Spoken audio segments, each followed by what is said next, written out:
High guys, back to my channel my home lifestyle. আর দেখুন, আজকে আমাদের পঞ্চাননতলা শীতলা পুজো, তাই সবাই এসেছিল।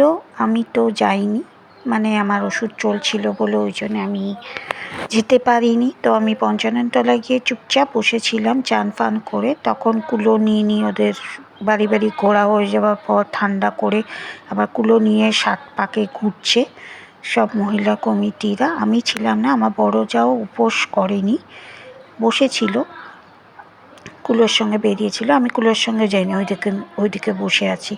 তো 7 পাক ঘুরছে ওরা, তো সেটাই দেখাচ্ছি আমি।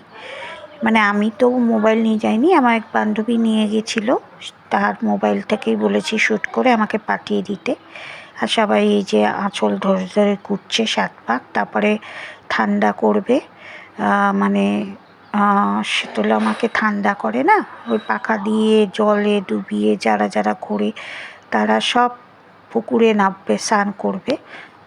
আর এখানে বাজনা বাজছে, আর আমি ওই জন্যেই মিউজিকও চলছিল পাশে, বাজনা বাজছিল, যদি কপিরাইট খাই তাই জন্য ভয়েস ওভার দিলাম আপনাদের। সবাই বলবেন আমার শীতলা পুজোটা কেমন হলো।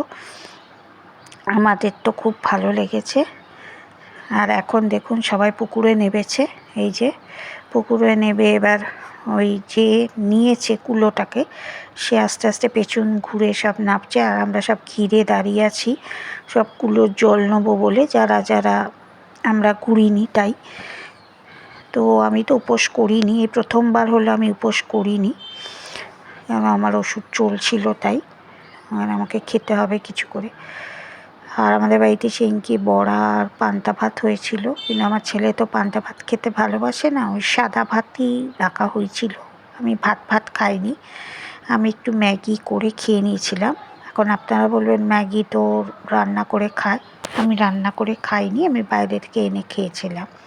তো যদি আমাদের এইটা ভালো লাগে আমাদের শীতলা পুজোর, তাহলে লাইক সাবস্ক্রাইব করে দেবেন আমার চ্যানেলকে। তারপর বিকেলবেলা আমাদের কালী পুজো হয়েছিল, আর আমি এটা প্রদীপ জ্বেলেছিলাম, তাই ভাবলাম একটু আপনাদের দেখাই। তাই যদি এটা ভালো লাগে কালী পুজো আর শীতলা পুজো, তাহলে লাইক সাবস্ক্রাইব করে দেবেন আমার চ্যানেলকে। আর সবাই ভালো থাকবেন, সুস্থ থাকবেন। চলুন আজকে এই পর্যন্তই রইল। আপনারা ভালো করে আপনাদের বাড়িতে কাদের বাড়িতে শীতলা পুজো এবং কালী পুজো হয়েছে আমাকে জানাবেন কমেন্ট বক্সে। আমাদের বাড়িতে এইভাবে কালী পুজো হয়েছিল এবং শীতলা পুজো হয়েছিল। কি সুন্দর জ্বলছে দেখুন সন্ধেবেলা, ওখানে গিয়েও আমি সন্ধেবেলা বসেছিলাম এবং অনেক ফটো ক্লিকও করেছি। তো আমাদের দেখুন কি সুন্দর লাগছে। আর ওই দিকটা কালী মা শীতলা মায়ের মূর্তিটা ছিল, আর আমরা এই সাইডে সব বসেছিলাম। মশা খাচ্ছিল খুব, কিন্তু আনন্দ হচ্ছিল। যাই হোক, পরের বছর যদি মা চান তাহলে নিশ্চয়ই আবার উপোস করব।